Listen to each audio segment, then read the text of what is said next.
The extraordinary visit, first with the Arab nations, then meeting with the head of the religious leader of Roman Catholics in the form of the Pope, and finally with the European leaders. I mean, this was a kind of a diplomatic tour de force, a hat trick, if you will, that a lot of people said he couldn't pull off. This was big.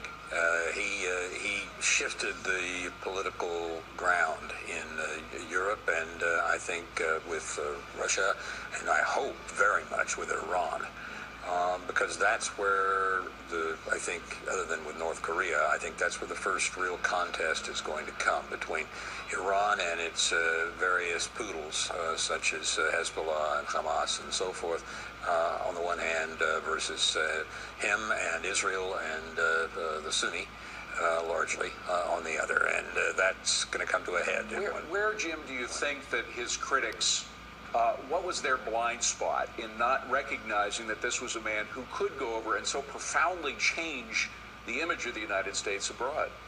I think a number of people got sort of locked into the Obama worldview that Jack Keane stated very well, which was, hey, it's not our responsibility, party time.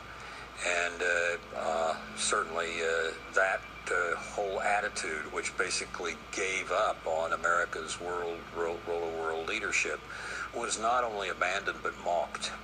And I think he had the backbone to make a major start in turning that around. General Keane, I don't think it's only his detractors and perhaps his enemies who poo-pooed this trip and said he wasn't going to accomplish anything, but a lot of supporters didn't have necessarily the confidence in his ability to perform overseas as well as he did. I think that this trip really changed that, don't you?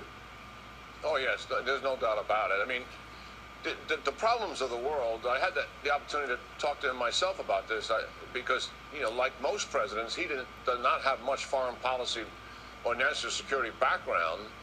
And most presidents are pretty quick studies when it comes to the world. But the problems of the world come to 1600 Pennsylvania Avenue. You're not able to control that. And that started almost immediately with North Korea, with Iran. He has sanctioned both of them. And now he's uniting the Arab Muslim world to stand up against the Iranians and radical Islam. That's leadership.